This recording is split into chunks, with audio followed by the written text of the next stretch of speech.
నమస్తే, నేను జీవి సత్యనారాయణ. ఈ వీడియోలో మార్కెట్లు ఒక్కొక్కసారి అంటే అంతకుముందు పోయిన వారం అంతా కంటిన్యూ ఫాల్ అయింది, అంతకుముందు వారం పెరగడం జరిగింది, మళ్ళీ ఇప్పుడు పట్టడం జరిగింది. ఒకరోజు ఓవరాల్గా ఏం జరుగుతుంది, 2 అడుగులు పెరుగుతుంది, 3 అడుగులు పడుతుంది, అంటే 2 పాయింట్లు పెరుగుతుంది, 3 పాయింట్లు డౌన్ అవుతుంది. అయితే మనం ఎలా చూడాలి, ఏం చూడాలి అంటే రోజు ఒక న్యూస్ వస్తుంది మనకి. ఏమిటి, ఒకరోజు మనము ట్రంప్ ఏదైతే సుంకాలు టారిఫ్లు ఉన్నాయో 25 నుంచి 50% చేయటం, మళ్ళీ అప్పుడు మనం జిఎస్టీ తగ్గించటం, మళ్ళీ ఇప్పుడు ఫార్మా కంపెనీల మీద 100% టారిఫ్లు సుంకాలు విధించటం, అది అక్టోబర్ 1 నుంచి అమలు అని చెప్పటం, వీటన్నిటితోటి మన మార్కెట్లు పడటం జరిగింది, పడుతూ ఉంది. వీటితో పాటు ఎఫ్ఐఎల్ కంటిన్యూగా అమ్ముతూ వచ్చారు. ఈ కంటిన్యూగా ఏదైతే అమ్ముతూ వచ్చారో దాంతో మార్కెట్లు ఇంకా పడటం జరుగుతుంది. నెక్స్ట్ ఇప్పుడు ఈ టారిఫ్లు సుంకాలతోటి ఎక్కడి వరకు ఆగుద్ది ఏంటిది అనేది ఒకటి. రెండోది ఎన్ఎస్సి బిఎస్సి ఏదైతే సెటిల్మెంట్లు ఉన్నాయో అవి చేంజ్ చేయడం జరిగింది, మంగళవారానికి మార్చడం జరిగింది. ఏది ఎన్ఎస్సి సెటిల్మెంట్లు మంత్లీలు, గురువారానికి బిఎస్సి సెటిల్మెంట్లు మార్చడం జరిగింది. అయితే ఇప్పుడు మనం వీడియో చేసే టైంకి 29/9/25 సోమవారం మధ్యాహ్నం 1:45, అంటే రేపు మంగళవారం 30వ తారీఖు సెప్టెంబరు నిఫ్టీ ఎన్ఎస్సి ఏదైతే ఉందో అదంతా మంత్లీ ఎక్స్పైరీ ఉంది. కాబట్టి మళ్ళీ ఇవాళ కొంచెం మార్కెట్ పాజిటివ్లోనే ఓపెన్ అయింది. కానీ సుంకాలు ఈ టారిఫ్లు ఎంతవరకు ఏంటిది, ఇవన్నీ ఎక్కడ అంటే ఈ సుంకాలు టారిఫ్లు మనం వినట్లేదని చెప్పేసి మనం చర్చలకి జరుగుతున్నా కానీ చర్చల్లో ఏం జరిగింది, పోయిన వారం రావడం జరిగింది, మన ట్రంప్ వాళ్ళ ప్రతినిధి వర్గం అమెరికా నుంచి రావడం జరిగింది, చర్చలు జరుగుతున్నాయని చెప్పడం జరిగింది. చర్చలు ఏం కొలిక్కి రాలేదు, మళ్ళీ మామూలు అయిపోయింది. అంటే వాళ్ళు ఏమంటారు, మధ్యలో ఎక్కడో ఒక దగ్గర చేయాలని. మనం ఏమంటున్నాం, కాదు అంతకుముందు ఉన్నటువంటి ఆ 25% సుంకాలు ఉంటేనే మేము మాట్లాడతాం, మాకు లేదు అన్న. అక్కడ మళ్ళీ చర్చలు ఆగిపోవడం జరిగింది. మళ్ళీ కంటిన్యూగా మళ్ళీ వాళ్ళు అమెరికా పోవడం జరిగింది ప్రతినిధుల వర్గం. మళ్ళీ వాళ్ళు అక్కడికి పోయి ఇప్పుడు ఫార్మా మీద 100% సుంకాలు టారిఫ్లు వేయటం, అది కూడా అక్టోబర్ 1 నుంచి అమలని చెప్పడం జరిగింది. దాంతో ఎఫ్ఐఎల్ అమ్మటం, మన మార్కెట్లు పట్టడం, షేర్ మార్కెట్ ఈ లోపల గోల్డ్ సిల్వర్ ఆల్ టైమ్ హైకి పోవటం, ఇవన్నీ జరుగుతున్నాయి అన్నమాట. ఏదైతే ఈ ఫార్మా రంగం కొంచెం ఉంది. అయితే దీంతో పాటు ఇంకొకటి ఏంటిది, క్రిసిల్ ఇంటెలిజెన్స్ వాళ్ళు అమెరికా ఏదైతే ఈ సుంకాలు టారిఫ్లు ఇస్తున్నారో ఈ సుంకాలు 100% వేయటం వలన మన అన్నీ కూడా ఈ ఫార్మాస్యూటికల్ ఏదైతే కంపెనీలన్నీ కూడా కొంచెం నిర్ణయం తీసుకోవటం కానీ, ఎక్స్పోర్ట్స్ కానీ, ఆ ఇన్వెంటరీస్ కానీ వీటన్నిటితోటి కొంచెం అంటే ఇప్పుడు ఏమవుతుంది, ప్రతీకార సుంకాలు అని చెప్పేసి అంటున్నారు అనమాట. అంటే మన దేశం మీద ఏదో ఒక ప్రతీకారం తీర్చుకోవాలని ఈ ట్రంప్ మనతోటి మాటికి ఒక సుంకాలని విధించడం, దాంతో మన యొక్క ఎకానమీ దెబ్బతింటుంది, దేశీయ వృద్ధి రేటు కూడా డీలా పడే ప్రమాదం ఉంది. ఎందుకంటే మాటికోసారి సుంకాలు టారిఫ్లు అంటాడు, లేకపోతే అప్పటి నుంచి అమలు అంటాడు. అంటే ఎక్స్పోర్ట్స్ కానీ ఏం చేయాలి, ఎక్స్పోర్ట్స్ ఇన్వెంటరీస్ నిల్వలు ఉంటాయి, ఎంప్లాయీస్ ఉంటారు, ఖర్చులు ఇవన్నీ కూడా ఏమవుతాయి, కొంచెం ఏవైతే అంటే ఆ ఫార్మాస్యూటికల్ సంస్థలు, దాని అనుబంధ సంస్థలు ఇవన్నీ కూడా ఉంటాయి అన్నమాట. అయితే ఇప్పుడు ఇవన్నీ చూసి ఏదైతే ప్రముఖ రేటింగ్ సంస్థలు ఉంటాయి, క్రిసిల్, ఇక్రా, కేర్, ఫిచ్, బ్రిక్ వర్క్ 5 ఉంటాయి ఏది రేటింగ్ ఏజెన్సీలు. దానిలో క్రిసిల్ ఎంఎన్సీ అనమాట, మల్టీనేషనల్ కంపెనీ.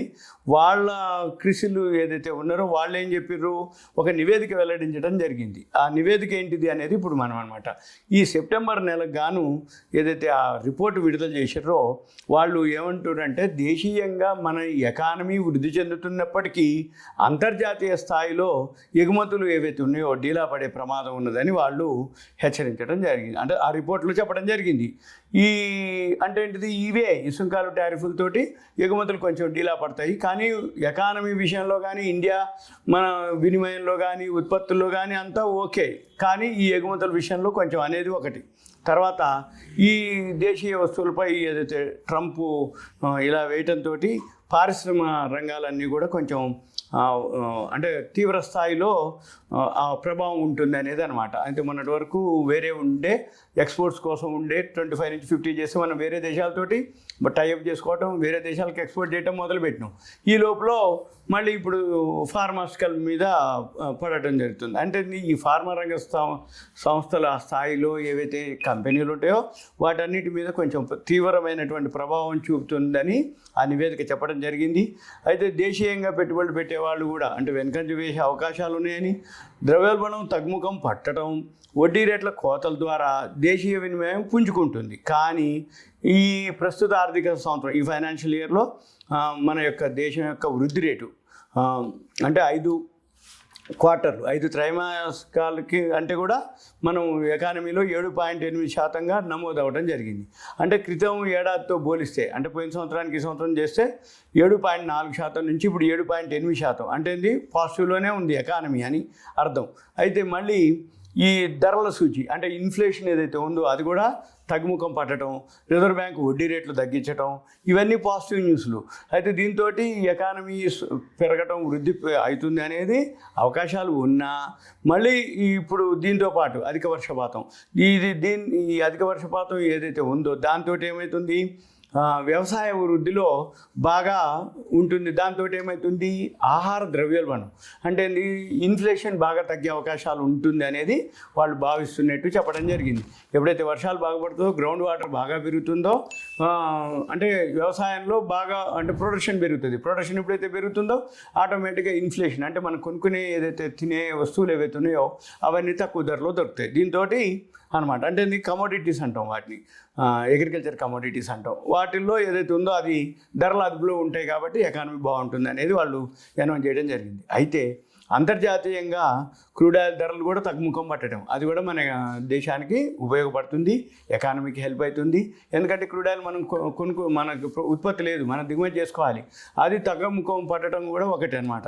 అయితే వీటన్నిటితోటి కమోడిటీలు కూడా చౌక అయిపోతాయి. ఇప్పుడు జిఎస్టీ తోటి తగ్గిపోయింది, అంటే కొనేవాళ్ళు ఎక్కువైంది అనమాట. ఇవన్నీ కూడా మళ్ళీ ఇంకొకటి, ఇవాళ సోమవారం 29/9 ఇవాళ రేపు రిజర్వ్ బ్యాంక్ వాళ్ళు వడ్డీ రేట్ల డెసిషన్ మీద క్రెడిట్ పాలసీ అంటారు, 2 నెలలకు ఒకసారి క్రెడిట్ పాలసీ అనౌన్స్ చేస్తారు. ఆ క్రెడిట్ పాలసీ ఏదైతే అనౌన్స్ చేస్తారో 29/9, ఇప్పుడు నేను వీడియో చేసే టైం 29/9 అంటే ఏంది, ఇవాళ రేపు డిస్కస్ చేసి ఎల్లుండి బుధవారం ఉదయం 10 గంటలకు 29/30 1వ తారీఖు అక్టోబర్ 10 గంటలకి మనకి వడ్డీ రేట్లు తగ్గించే ఆలోచనలో, అంటే నా సూచన ప్రకారం 25 BPS 25 పాయింట్లు తగ్గిస్తారు అనేది ఒక వార్త. ఎందుకంటున్నానంటే అమెరికాలో వడ్డీ రేట్ల విషయం మనం ఫాలో అవుతాం. అమెరికాలో వడ్డీ రేట్లు పావులా తగ్గించారు కాబట్టి మనం కూడా పావులా తగ్గించే నా అభిప్రాయం. ఎందుకంటున్నా అంటే అమెరికాలో వడ్డీ రేట్లు తగ్గినప్పుడు మన దగ్గర కూడా తగ్గించకపోతే అప్పుడు మన దగ్గర ఎక్కువ ఉంటాయి కాబట్టి ఇన్ఫ్లో ఎక్కువైంది, అంటే డిపాజిట్లు ఎక్కువైతాయి, మళ్ళీ మనం వడ్డీలు పే చేయాల్సి వస్తుంది.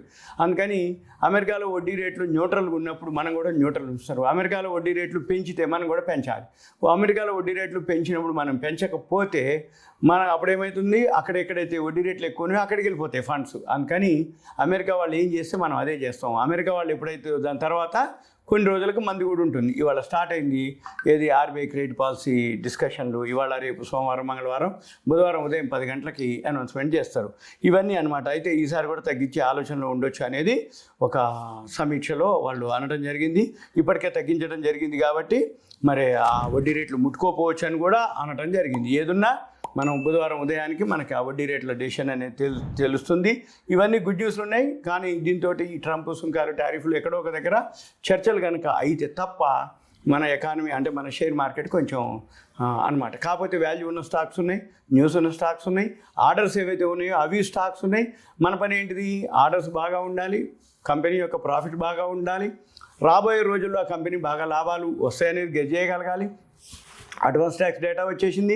రేపు అక్టోబర్ 1 తర్వాత సెకండ్ క్వార్టర్ రిజల్ట్స్ వస్తాయి.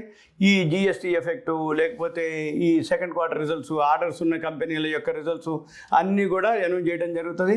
అయితే ఇప్పుడు మనం ఫస్ట్ క్వార్టర్ రిజల్ట్స్ ఏవైతే ఉన్నాయో అవి చూసుకొని దాన్ని బట్టి మనం సెకండ్ క్వార్టర్ రిజల్ట్స్కి మనం బోర్డు మీటింగ్లు కనుక చూసి ఫాలో అయితే మీకు మంచి రిటర్న్స్ వస్తాయి అన్నమాట. కాకపోతే గుడ్డిగా చేయకుండా ఒక హోంవర్క్ చేసి చేయాలి. ఇవన్నీ కూడా మీకు ఎక్స్ప్లెయిన్ చేయడానికి మేము రెడీగా ఉన్నాం. కాకపోతే మీరు ఏం చేయాలి, దయచేసి కాల్ చేయవద్దు. మీ పేరు, ఏరియా, వాట్సాప్ మెసేజ్ పెట్టండి, కంటెంట్ కూడా మెసేజ్ పెట్టండి. పెడితే మనం వీలు చూసుకొని డిస్కస్ చేస్తాం. Thank you. సెలవు. ఇదంతా మీకు ఒక అవేర్నెస్, ఎడ్యుకేషన్, ఇన్ఫర్మేషన్ మాత్రమే. మార్కెట్ ఎలా ఉండబోతుంది, ఏమవుతుంది ట్రంప్ సుంకాలతోటి అనేది.